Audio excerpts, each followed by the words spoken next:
আসসালামু আলাইকুম প্রিয় দর্শক, কেমন আছেন সবাই? আশা করি সবাই ভালো আছেন। আমি ইনশাল্লাহ আপনাদের দোয়ায় অনেক ভালো আছি। তো এখন আজকের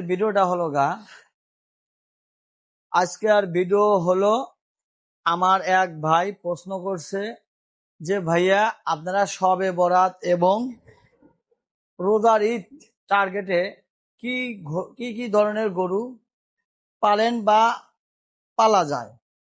আমি সেই ক্ষেত্রে আমার অভিজ্ঞতা থেকে বলবো, যেহেতু আমার প্রায় 8-10 বছর আমার গরুর ফার্মের সাথে আমি জড়িত।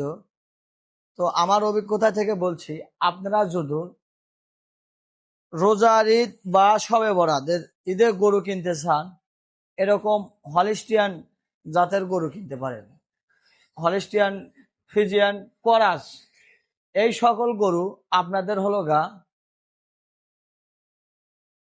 ওই সময়টা খুব চাহিদা থাকে এবং বিভিন্ন লোক গ্রামে দেখা যায় সুমতি করে।